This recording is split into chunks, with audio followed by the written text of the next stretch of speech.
네, 오늘의 말씀 함께 나누겠습니다. 따라합니다. 지나가는 것과 다가오는 것.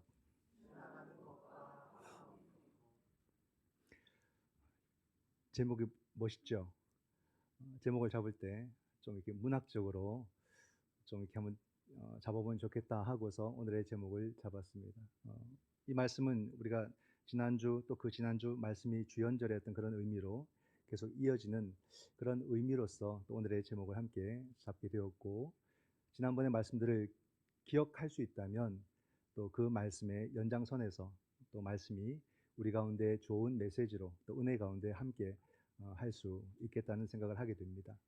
오늘의 말씀은 조금 복잡하고 어찌 보면 조금 어려울 수도 있지만, 그러나 또 어렵지 않게 우리가 받아들일 수 있는 그런 말씀이라고 저는 생각을 하는데, 여러분들도 함께 이 말씀을 우리 모두가 함께 느낄 수 있고 또 이 말씀을 통해서 우리가 함께 고백할 수 있는 그런 시간이 될 수 있기를 원합니다.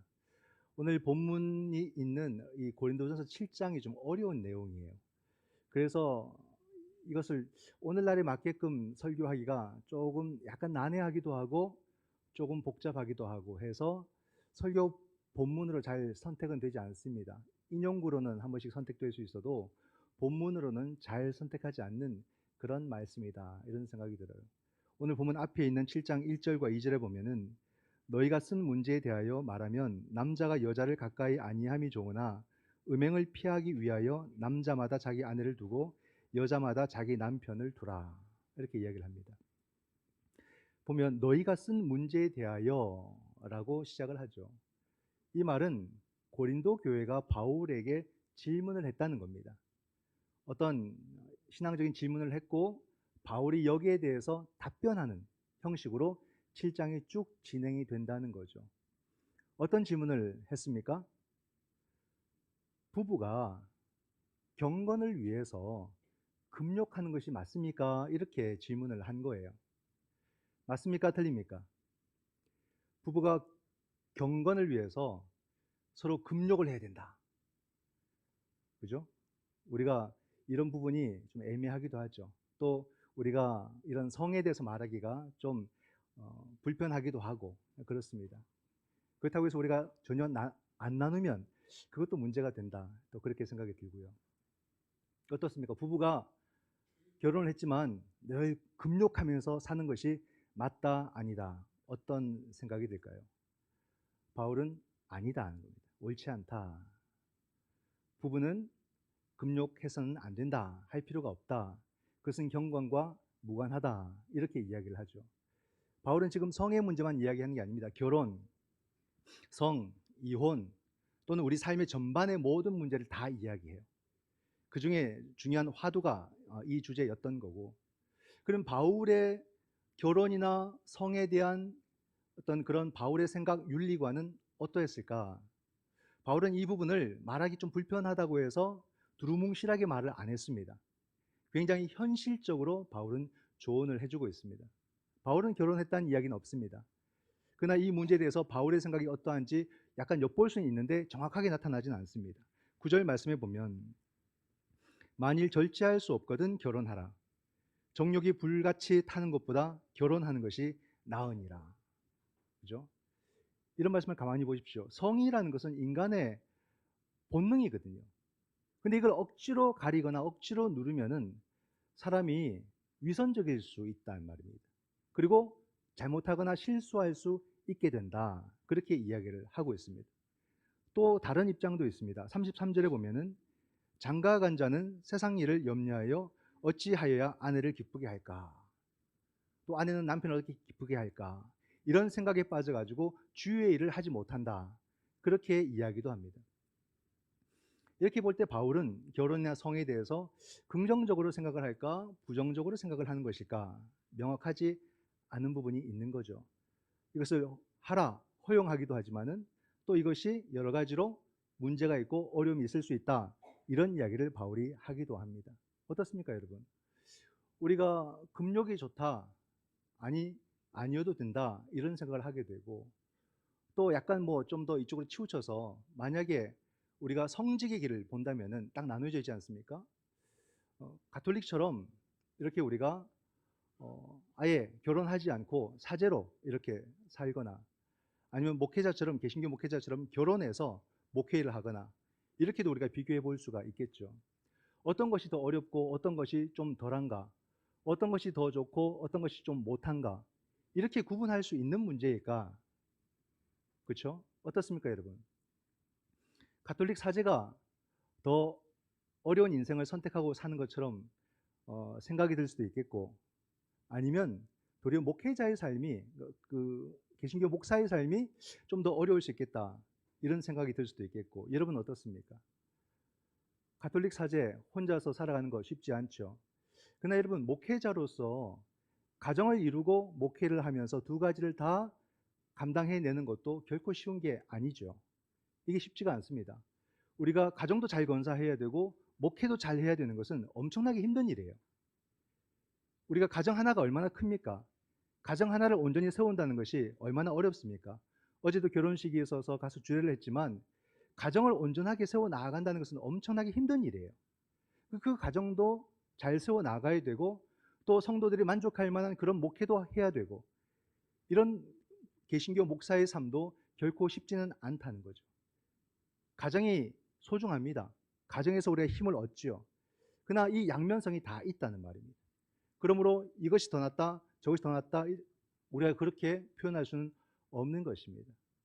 오늘 우리의 삶은 과연 어떤 삶을 사는 것이 합당한가? 그리스도인은 결혼이나 성에 대해서, 또는 더 나아가서 우리의 모든 삶을 어떤 가치를 갖고 사는 것이 좋은가 옳은가, 이걸 우리가 함께 생각해 보는 시간이죠. 바울은 결혼과 성만을 말하는 것이 아닙니다. 우리 모든 삶에, 그것이 사람과의 관계든 아니면 사물이든 아니면 어떤 여러 가지 삶의 모든 환경 속에서 그리스도인은 어떻게 살아야 되는가, 이걸 말하는 거죠. 내 모든 전 삶의 영역 가운데서 우리는 어떤 자세로, 우리가 어떻게 우리의 일상을 살아가야 되는가, 이걸 말하고 싶은 거예요. 바울의 말의 핵심은 뭐냐면 일정한 거리를 두고 살라, 이 이야기를 하는 겁니다. 그것이 사람이든 그것이 사물이든 그것이 어떤 시간이든 공간이든 일정한 거리를 우리가 약간 두고 사는 것이 그리스도인다운 삶이 된다, 이 이야기를 하는 것입니다. 그래서 우리가 사실 딱 단번에 이해하기 어려운 말을 바울이 하는 것이거든요. 안에 있는 사람은 안에 없는 것처럼, 그죠? 막 슬퍼서 눈물을 흘리는 사람은 눈물을 흘리지 않는 자처럼, 또 많이 가진 사람은 도리어 이것이 내게 소용없는 것처럼 그렇게 살라라고 이야기를 합니다. 알듯 모를 듯해요. 쉽지 않잖아요, 그죠? 안에 있으면 안에 없는 것처럼, 남편이 있으면 남편이 없는 것처럼, 물질이 있으면 물질이 내게 소용없는 것처럼, 지위가 있으면 그 지위가 내게 별 소용이 없는 것처럼 그렇게 살라는 거예요. 이게 뭘 말하는 것일까? 근데 우리가 우리의 삶을 보게 되면은 바울의 말과는 반대의 삶을 삽니다.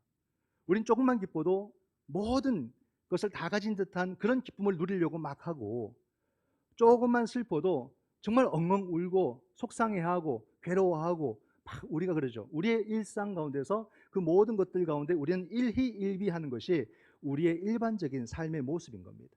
막 휘둘리죠. 사람한테 휘둘리고 시간에 휘둘리고 환경에 휘둘리고, 이것이 우리들의 모습인데 바울은 그러지 말고 조금 거리를 두라, 이렇게 이야기를 하는 거예요. 있으면 없는 것처럼, 없으면 있는 것처럼, 높으면 조금 낮은 것처럼, 낮으면 조금 높은 것처럼, 이렇게 우리의 삶을 그런 간격을 두고 사는 것이 옳다라는 말입니다. 이게 무슨 말일까라는 거죠. 어렵기도 하지만 뭔가 느껴지기도 하지 않습니까? 모든 삶을 이렇게 좀 평균 수준을 맞추라는 뜻일까? 아니면 우리가 살아가는 삶의 모든 환경들이 세속에 있으니까 좀 세속과 거리 두고 등지고 살라는 것일까? 어떤 말일까? 우리가 어떤 평등을 요구한다면 그것은 공산주의적인 그런 이론과 삶의 모습이 될 것이고, 세상과 거리를 두고 등지고 산다면 그건 수도원적인 그런 삶을 우리에게 말하는 것일 수도 있겠다, 이런 생각도 할 수가 있죠. 모든 것이 평등하다면 막 더 있다고 덜하다고 억울해하거나 기분 좋거나 그러진 않을 거예요, 그죠? 그러나 이 평등의 사회, 공산주의 사회는 이미 역사가 정의를 했습니다. 옳지 않다고. 그렇지 않습니까? 공산주의는 바르지 않다, 옳지 않다라고 정의를 했어요. 또한 우리가 수도원적 삶은 어떻습니까? 수도원적 삶은 좀 괜찮은 것 같죠? 그죠? 그러나 이것도 성경적으로 보면 그렇게 바람직한 삶은 아니다라고 우리는 볼 수가 있습니다. 왜냐하면 수도원적 삶은 하나님이 지으신 세상과 분리되는 것이거든요. 하나님이 지으신 세상 속에서 등지고 사는 겁니다. 그렇기 때문에 그것도 바람직하지 않다라는 것이 성경적인 입장입니다. 그렇다고 해서 공산주의나 수도원적 삶이 다 나쁘냐? 그렇지 않습니다. 그 모습은 아직도 여전히 우리 삶 속에 남아 있습니다. 공산주의적인 이론이 우리 삶 속에 어디에 있습니까? 다 복지 가운데 많이 있죠. 아동복지, 청소년복지, 그리고 청년복지, 노인복지, 의료복지, 교육복지, 평등의 관계 속에서 이것이 아직도 우리 민주사회 속에서 쓰여지고 있는 제도가 된다는 것을 알 수가 있고, 수도원적 삶도 마찬가지입니다. 우리가 사람들 사이에서 섞여서 살아가다 보게 되면 번아웃, 우리가 지치고 쓰러지고 아프고 괴로울 때가 있어요.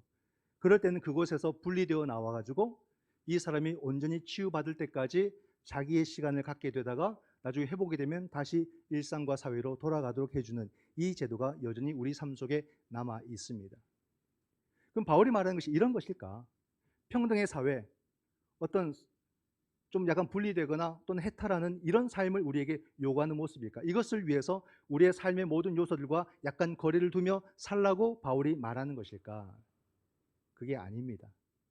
일반적으로 사람들이 생각하는 그런 모습으로 바울이 말하는 것이 아니라 바울은 복음의 관점에서 말을 하는 것입니다. 바울이 말하고자 하는 의도가 31절에 나타납니다. 세상 물건을 쓰는 자들은 다 쓰지 못하는 자같이 하라. 앞에서도 보았던 말씀이죠. 그 다음에 이 세상의 외형은 지나감이니라. 이것 때문에 그런 거예요. 여기에 답이, 우리가 모든 것과 약간의 거리를 두고 살아야 되는 것은 뭐냐면 이 모든 것은 지나가는 것들이기 때문에 그렇다는 겁니다. 우리가 지나가는 것들을 너무 집착해서 거기에 막 붙들고 살아가게 되면 우리가 본질을 놓쳐버리게 되고 우리 삶의 방향을 잃어버리기 때문에 이 모든 것들은 약간 거리를 두면서 그것을 우리가 제대로 바라볼 수 있도록 만들기 위해서 그러는 거예요. 그게 사람이어도, 그것이 사물이어도, 돈이어도, 물질이어도, 지위여도, 역할이어도 그 모든 것에서 약간 거리를 두어야 그것을 온전히 바라볼 수 있는 겁니다. 지나가는 것이어서 소용이 없다가 아니라 그것이 어떤 시간성 속에서 사라지는 것이지만 내게 있을 때에 바르게 사용하고 바르게 관계를 맺기 위해서라도 약간의 거리를 두는 것이 옳다, 그 말을 하는 것입니다. 어떤 의미인지 느껴지십니까?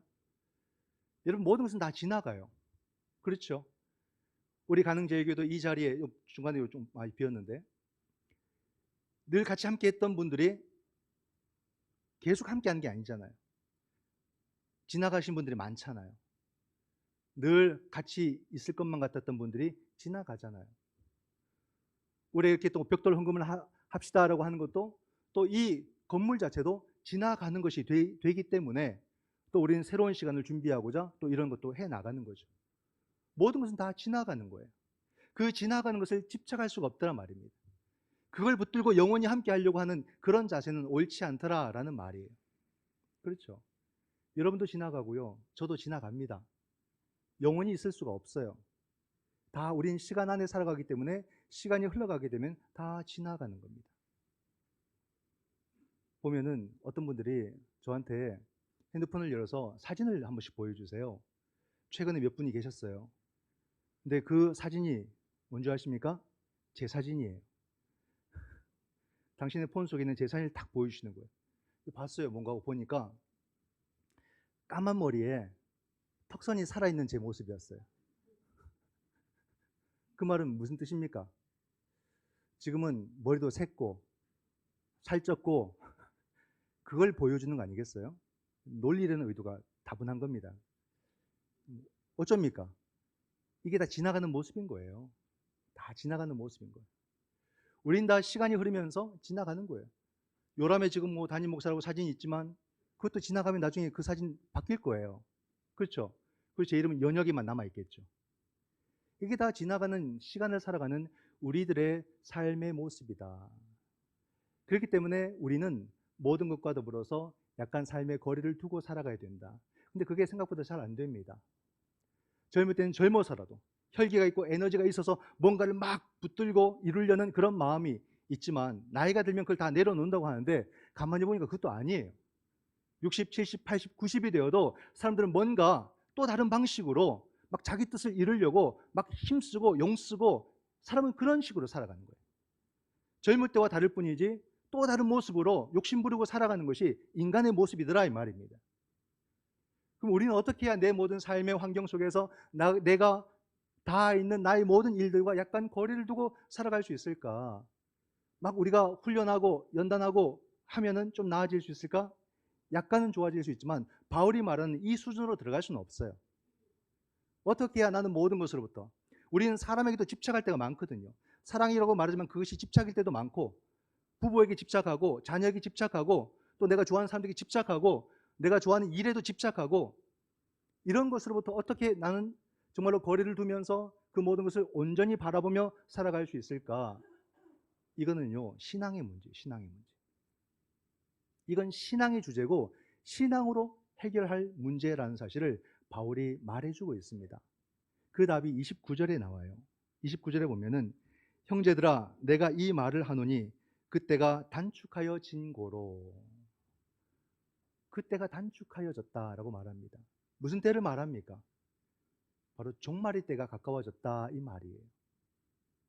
우리가 그 종말을 묵상하고 종말을 생각할 수 있을 때 오늘의 이 지나가는 것들과 거리를 두면서 우리가 온전히 살아갈 수 있다 이 말을 하는 겁니다. 종말론적 신앙을 가질 때에만 우리는 그 모든 것들로부터 일정한 거리를 두면서 살 수 있게 된다 그 말이에요. 우리가 마지막을 생각할 수 있을 때 오늘의 사건에 오늘의 일들 속에 우리는 매몰되지 않습니다. 거기에 집착하지 않게 되는 거예요. 마지막의 시간을 생각하면서 오늘 우리는 똑바른 정신으로 내게 주어진 사람들과 올바른 관계를 맺어갈 수 있고, 내게 허락된 그런 모든 일들을 내가 바르게 해석할 수 있고, 내게 주신 모든 도구들을 바르게 사용할 수 있는 지혜가 거기서 나온다는 말입니다. 우리의 신앙이 종말론적 신앙이라는 것은 바로 오늘의 삶을 누구보다도 더 바르게 살 수 있도록, 더 정신 차리고 살 수 있도록 만들어주는 신앙이라는 사실이에요. 우리가 결혼하고 성공하고 출세하고 그런 현실에만 집착해서는 안 돼요. 왜냐하면 종말을 잊어버리는 삶이 되는 거예요. 그렇다고 우리 종말만 바라보고 살면 안 됩니다. 그건 현실을 도외시하는 삶이에요. 우리가 왜 자꾸 종말론적 신앙을 말하냐면 그 종말의 신앙이 바로 오늘을 살아가게 만들어주는 힘이 되고 지혜가 되기 때문에 그런 거죠. 여러분, 종말 하니까 멀게 느껴지죠? 근데 모든 종말은 다 개인의 종말이에요. 역사는 내가 죽으면 끝인 겁니다. 내 인생 이후의 역사는 우리는 모르는 거예요. 그렇지 않습니까? 그렇게 본다면 종말은 각자에게 다 100년 주는 겁니다. 그럼 이제는 100년도 안 남았지 않습니까? 내가 내일 죽는다면 오늘의 이 하루의 분초가 다 느껴질 거예요. 매 순간이 느껴질 겁니다. 그 시간이 의미 있게. 그만큼 우리가 종말을 기억하고 산다면 오늘의 이 삶이 얼마나 소중한지, 오늘의 이 삶을 내가 어떻게 살아야 되는지가 명확해지고 그 속에서 참 지혜가 우리에게 주어진다는 것을 성경이 말해주고 있는 거예요. 너가 대하고 있는 모든 것에서 일정한 거리를 두지 않는다면 너는 너의 일상을 망치게 될 것이고, 너가 그 모든 것에서 일정한 거리를 둘 수 있다면 너는 오늘을 놀라운 삶으로, 놀라운 시간으로 살아갈 수 있다라고 말하는 것이 바로 사도 바울의 가르침이라는 거죠. 그리스도인들은요, 현재를, 오늘을 가볍게 생각하지 않습니다. 우리는 종말을 바라보는 사람들이기 때문에 오늘을 소중하게 여기고 오늘을 더 책임있게 살아가려고 애를 쓰고 노력하는 사람이 그리스도인들이다. 예수님도 이 땅 가운데 오셨을 때에 자신을 거룩하게 구분시켜가지고 혼자서 고고하게 살아가신 분이 아니잖아요. 예수님이 이 땅 가운데 오셔서 이 치열한 삶 속에 함께 하셨고 그들과 함께 먹고 마시면서 그 삶을 나누셨습니다. 그러나 그 삶 속에 매이지는 않으셨어요. 왜냐하면 하나님의 나라가 생명 가운데 우리에게 찾아올 것이기 때문에 이 지나가는 것들에 매이는 삶을 주님은 살지 않으셨다라고 복음서는 말해주고 있습니다. 사랑하는 성도 여러분, 그리스도인이란 누굽니까? 이 비밀을 아는 사람들을 그리스도인이라고 말하는 거예요. 종말론적 신앙 속에서 오늘을 우리가 어떻게 사는 것이 바른 삶인지를 아는 사람들이 그리스도인들이다라고 성경은 말해주고 있습니다. 그렇기 때문에 우리는 오늘 있어도 없는 것처럼, 슬퍼도 슬프지 않는 것처럼, 가져도 가지지 않은 자처럼 그렇게 살 수 있다라고 사도 바울은 권면해 주고 있죠. 이제 이 삶의 가치가 어떤 것인지 알겠죠. 내게 있는 것들을 얼마나 우리가 더 소중하게 여기고 바르게 간직하고 살아갈지를 그 지혜를 우리에게 알려주고 있습니다. 지금도 여러분 하나님의 나라는 빠르게 우리 가운데 임하고 있고 우리는 그 나라에서 빠르게 다가가고 있어서 내 인생의 시간은 자꾸 짧아지고 있어요. 그러므로 얼마 남지 않는 나의 인생을 우리는 균형되게 살아가야 됩니다. 지나가는 것과 다가오는 것 사이에서 균형되게 살아가야 되는 거예요. 그럴 때 다가오는 것 때문에 이 지나가는 것을 소중하게 여길 줄 알고 이것을 바르게 관계를 맺어가고 바르게 사용할 줄 아는 그런 지혜가 바로 이 믿음 속에서 우리에게 주어진다는 것을 믿으시기 바랍니다. 그러므로 우리가 다가오는 것을 묵상함으로써 오늘 내게 주어진 사람들과의 관계를 바르게 맺어가고 또 나의 가족들과 바른 아름다운 관계를 잘 세워가고 내게 주어진 모든 일들을 온전히 감당하는 지혜로운 주의 제자들이 다 되시기를 주님의 이름으로 축원드립니다. 아멘. 기도하겠습니다.